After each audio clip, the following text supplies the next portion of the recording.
Halo Bola Sporter, jumpa lagi dengan Sri Mulyati dan saya Zaki Fajrul. ya bisa dilihat sendiri ya, nggak bisa.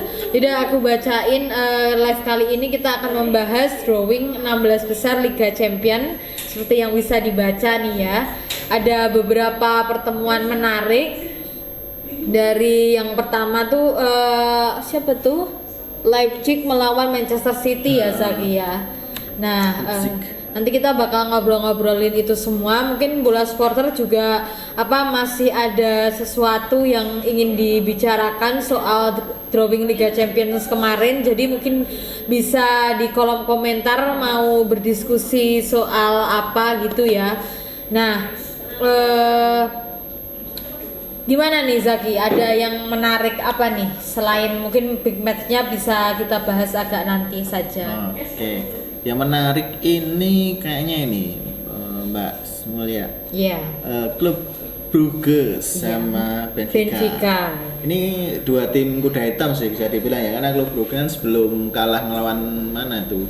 Yang kalah 4-1 itu Porto ya, nggak salah. Dengan Porto itu kan mereka lolos selalu clean sheet. Oh iya bisa. Iya, kipernya pun Simon Mignolet selalu clean sheet sebelum melawan Porto. Lawan 4-1 waktu itu kayak gitu. Jadi cukup menarik sebenarnya kalau misalkan lihat klub Brugge nanti ngelawan Benfica ini juga menarik karena dia berhasil menjadi juara grup di menit-menit akhir nih, di match terakhir. Mengalahkan PSG ya? Bukan mengalahkan, menggeser PSG.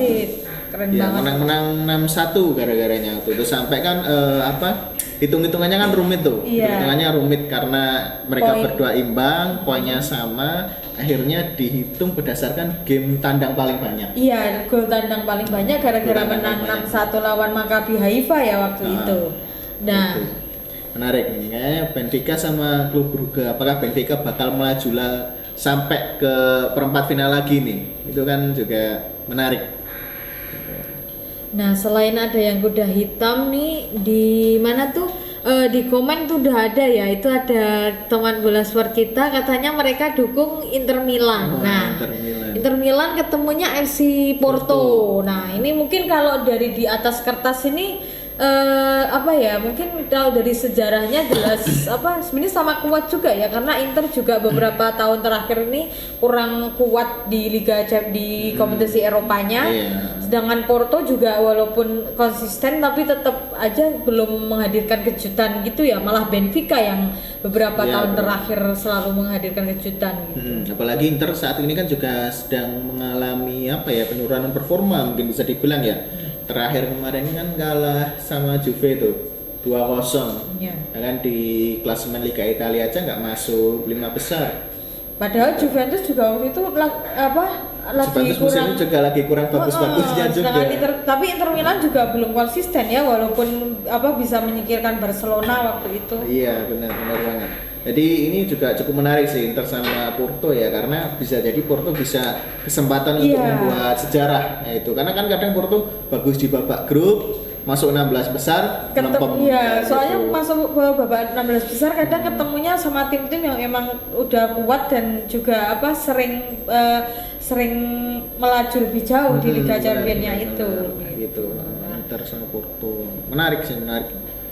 Selain itu ada mana lagi ya? Ada mungkin big match-nya dibahas agak nanti aja ya. Ada Eintracht Frankfurt dan juga Napoli. Nah, Napoli ini juga nggak bisa diremehkan ya musim ini karena baru sekali kalah lawan Liverpool kemarin.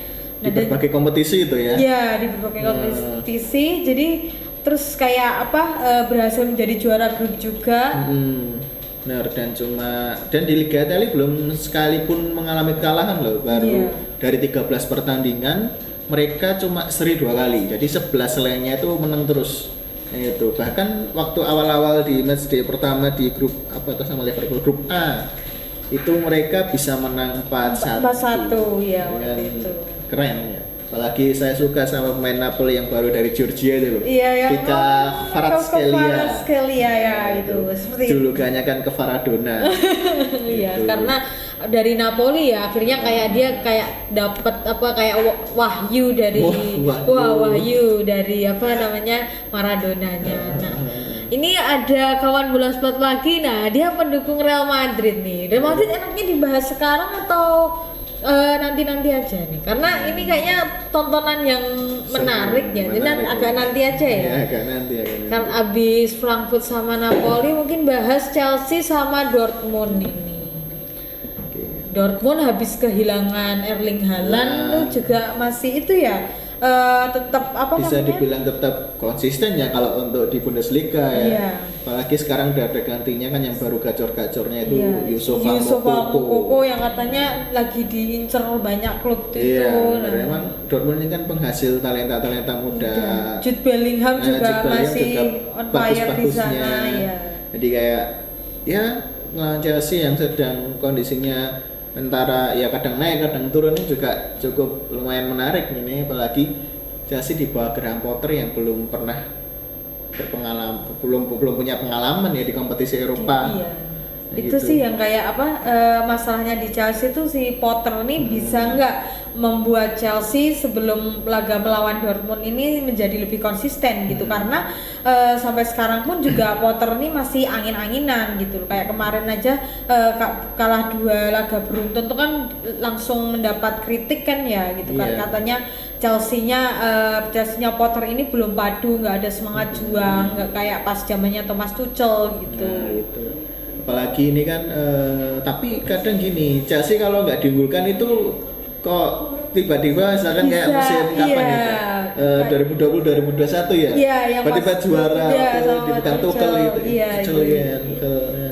itu ini juga cukup patut ditunggu sebenarnya Chelsea sama Dortmund ini ya. Dortmund kan selalu jadi ya tim yang lolos lah sejak dulu kan diambil alih klub semenjak mau bangkrut itu 7 tahun diambil klub, terus diteruskan oleh beberapa penerusnya kan Tuchel, terus sekarang kan sama Edin Terzic gitu ya, termasuk ya menarik ini juga laga Dortmund Chelsea ini. Kalau dibilang big match juga bisa dibilang big match ya, tapi mungkin nanti ada super big match lagi ya. Iya, karena kalau ini sebenarnya juga tim pertemuan yang menarik, tapi emang selain itu juga ada lebih laga lagi di antara tim-tim yang udah lebih sering juara lagi. Nah, ngomonginnya lebih sering juara, ini di 16 besar nih juga ada tim yang sebenarnya udah ngoleksi 7 trofi ya.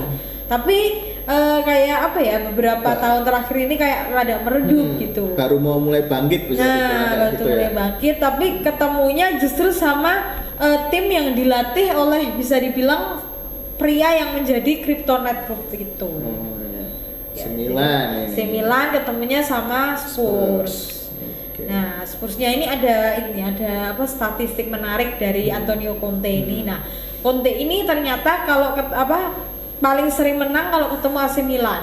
Jadi kayak 10 dia udah bisa menang 10 kali, baru kalah sekali dan imbang 3 kali. Nah, kalau dari statistik itu kan kayak Spurs si Milan nih harus ketar-ketir gitu loh. Walaupun memang mungkin lawannya Spurs ini ada tim yang lebih muda secara pengalaman di Liga Champions.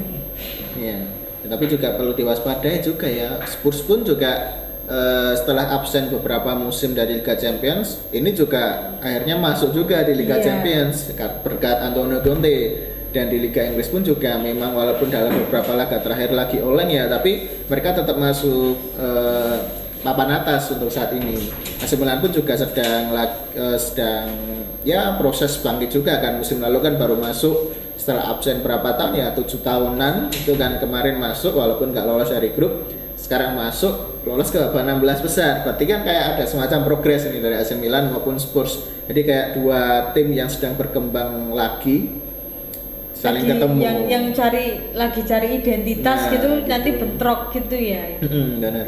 Menarik juga. Semua menarik ya. Semua menarik ini karena yang lolos tuh pasti ada cerita tersendiri di Liga Champions. Makanya Liga Champions ini masih kompetisi yang memang ditunggu orang gitu. Jadi kayak si Florentino Perez kalau udah ngebet banget sama Super League kayaknya ditunggu dulu deh gitu. Karena Liga Champions-nya lagi menarik-menariknya gitu. Termasuk ini laga antara RB Leipzig sama Manchester City ini. Walaupun mungkin secara di atas kertas itu kan mungkin banyak lah yang bukan Manchester City, tapi jangan lupa RB Leipzig ini juga cukup gacor musim ini di Bundesliga, apalagi membangkitkan Timo Werner lagi Timo kan Werner ya. walaupun ya akhirnya kemarin mengalami cedera, harus absen sampai Piala Dunia selesai, tapi kan setelah Piala Dunia selesai dia bisa bangkit lagi dan siapa ketemu tahu on fire lagi nah kan, City juga lagi. harus, jadi ada Werner sama Haaland ini nanti ketemunya gimana terus di Leipzig juga ada Nkunku, wah iya Nkunku. Christopher Nkunku yang itu juga Sekarang top skor Bundesliga itu, dan juga salah satu itu ini. striker yang lagi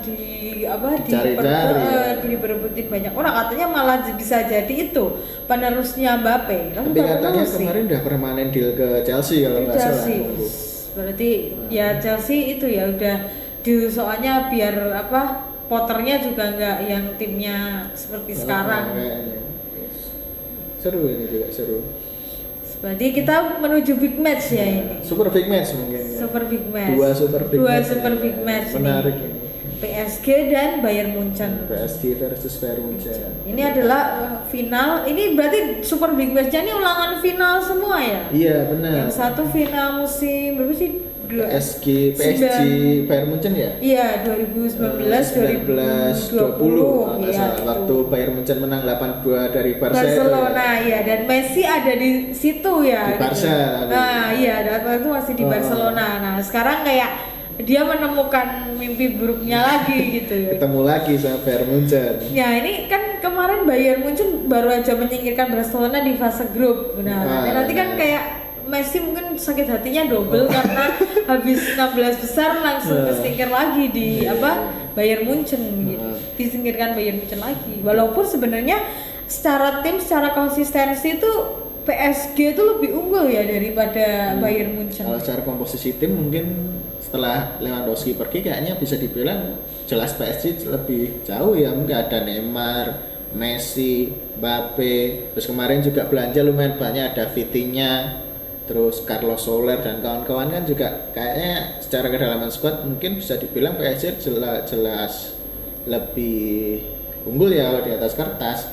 Tapi kalau misalkan dilihat dari mungkin kesulitan dan lain-lain, kayaknya Bayern Munchen juga lumayan lebih unggul karena ya walaupun komposisi squadnya itu aja, paling cuma tambah siapa kemarin Mane, Sadio Mane, terus sekarang Choupo-Moting juga lagi gacor-gacornya, terus nambah siapa lagi kemarin ya siapa Matis Tel, nah gitu banyak. Jadi mungkin ya menarik sih, apalagi PSG musim kemarin kan cuma sampai babak 16 besar ya ketemu Real Madrid gitu. PSG selalu ketemu lawan sulit. Kan ketiga musim sebelumnya kan Barcelona, terus kemarin Real Madrid, terus ini musim ini ketemunya Bayern Munchen, tim-tim yang udah pernah juara semua gitu. Dan kayak PSG itu kayak udah belanja pemain banyak tapi dapat lawannya juga yang raksasa gitu. Benar. Ini menarik waktu ditunggu sih ini PSG versus Bayern Munchen, karena kalau salah satunya kalah berarti tim lain itu punya peluang lebih besar lagi untuk bisa mencapai babak yang lebih jauh, karena kan antara PSG atau Bayern Munchen kan dua tim yang sangat difavoritkan untuk jadi juara. Kalau salah satu udah gugur, otomatis tim lain punya peluang lebih banyak. Lebih naik lagi ya di istilahnya biddingnya gitu, kayak bidding kayak. Oke, kita berarti menuju yang super big match-nya. Siapa lagi kalau kan ulangan final tahun lalu nih ya, langsung Liverpool langsung Real Madrid. Ini sebenarnya Real Madrid kemarin baru aja kalah ya dari Rayo Vallecano. Kayak setelah satu musim yang setelah awal musim yang kayak susah banget ngalahin mereka, akhirnya mulai bertumbangan juga pasukan Ancelotti ini. Nah, mungkin ini juga sebelum menghadapi Liverpool, nih Ancelotti juga istilahnya perlu memutar otak lagi, karena memang tim Real Madrid ini kan nggak mengalami perubahan kan ya. Kemarin juga datengin Mbappe nggak jadi gitu, jadi akhirnya tetap ngandalin Vinicius sama Rodrigo. Nah, Benzemanya karena sering cedera juga harus ditepikan. Nah, kalau istilahnya Ancelotti ini nggak memutar memutar otak buat ngasih taktik yang istilahnya lebih gampang didetail lawan gitu. Ini Real Madrid bisa dalam bahaya nih karena apa namanya akhir-akhir ini juga terbukti kalau taktiknya Ancelotti itu istilahnya nggak sekuat musim lalu seperti itu. Kan kemarin kan dalam beberapa pertandingan terakhir tuh Real Madrid juga cuma 2 kali clean sheet. Jadi kan kayak lini belakang Madrid ini juga perlu dikhawatirkan, terutama mungkin di sektor back sayap namanya yang kurang solid. Kiri ada siapa itu Ferland Mendy, terus kadang kan kanan ada Dani Carvajal, itu gitu juga perlu perbaikan kayaknya mungkin ya, tapi sayangnya kan nggak beli pemain. Iya itu. Tapi di sisi lain Liverpool sendiri juga sedang menurun. Sedang menurun banget gitu. Saat ini peringkat 8 Liga Inggris itu kan juga ya cukup mengecewakan bagi pendukung Liverpool ya. Terus gitu. apa namanya di Liga Champions juga cuma jadi runner up walaupun sebenarnya poinnya sama kayak Napoli gitu. Tapi melihat penampilan Liverpool musim ini gitu kayak kita tuh nggak tahu apa yang bakal kita dapatin pas Liverpool lawan Real Madrid ini. Bisa jadi ini Liverpool yang kalah sama Napoli atau yang kalah sama Napoli pertama kali atau Liverpool yang bisa menghentikan tim-tim seperti Manchester City di Liga Inggris gitu. Jadi kayak klub ini juga masih meraba-raba gitu timnya mau diapain lagi gitu. Apalagi banyak yang bilang kalau memang Liverpool kalau udah main di Liga Champions tuh beda vibes-nya. Jadi kayak soalnya ini harusnya Liverpool mainnya di Liga Champions terus nih, kasih di Liga Inggris juga ya. Jadi kan kalau di Liga Champions ini masih bagus banyak itu. Liga Inggris tapi melempem kayak gitu itu sering, apalagi kan kayak ya kejadian misalkan kayak Piala Liga Champions 2005 waktu itu juara, mereka kan juga di Liga Inggris nggak begitu bagus itu. Terus Liga Champions 2007 yang sampai final walaupun kalah sama AC Milan kan juga di Liga Inggris juga nggak begitu bagus itu kayak gitu. Jadi kayak ya ini menarik sebenarnya kalau, dan Liverpool juga mungkin punya misi balas dendam melawan Real Madrid kan kayak gitu kan musim lalu final. Dan terakhir kan ketemu kan berarti ini musim ketiga ya, 3 musim berturut-turut kan ketemu ya ini berarti ya hitungannya Madrid ya. Iya. Musim lalu kan final musim terus sebelumnya lagi babak 16 besar itu ya. Dan itu yang menang Real Madrid semua itu. Klopp masih belum tahu gitu cara mengalahkan Real Madrid ini seperti apa ya, gitu. Benar menarik ini. Walaupun mungkin kalau sekarang ya kalau Benzema belum menemukan performanya lagi tuh Klopp justru berpeluang bisa bisa revenge, bisa balas dendam gitu. Benar. Oke, menarik ini Liverpool Madrid. Wah. Ini di Bola Supporter banyak sekali nih yang mendukung Madrid juara. Wah. Madrid. Semoga kalian yang dijagokan nggak mengecewakan lah ya. Iya. Inter Madrid, yang Madrid ada 2 pendukung nih ya. Oke, mungkin itu aja ya Kak Zaki ya. Hal menarik di Liga Champions sebelum dari drawing kemarin karena ternyata kekuatan setiap tim tuh ada yang masing-masing sangat spesial gitu. Apalagi banyak tim kuda hitam musim ini kan. Iya. Lolos ke 16 besar, klub besar ya Barca, Juventus, Atletico Madrid main di Liga Eropa. Atletico Madrid malah nggak lolos. Kasihan banget ya. Menarik. Namanya juga hidup ya, kadang roda kehidupan sepak bola kadang di atas kadang di bawah. Oke, itu aja Bola Supporter. Kita jumpa lagi di live Bola Sport yang lain. Jangan lupa untuk like postingan Facebook bolasport.com dan juga tonton videonya di YouTube kami dan juga baca berita terupdate di bolasport.com. Dan jangan lupa subscribe dan share video-video bolasport.com dari YouTube kami agar kalian mendapatkan informasi menarik tentang dunia sepak bola dan olahraga lainnya. Oke, saya Sri Mulyati pamit. Saya Zaki Fajrul. Selamat sore Bola Supporter. Terima kasih sudah menonton. Silakan subscribe, like, dan jangan lupa komen di bawah ya Bola Supporter.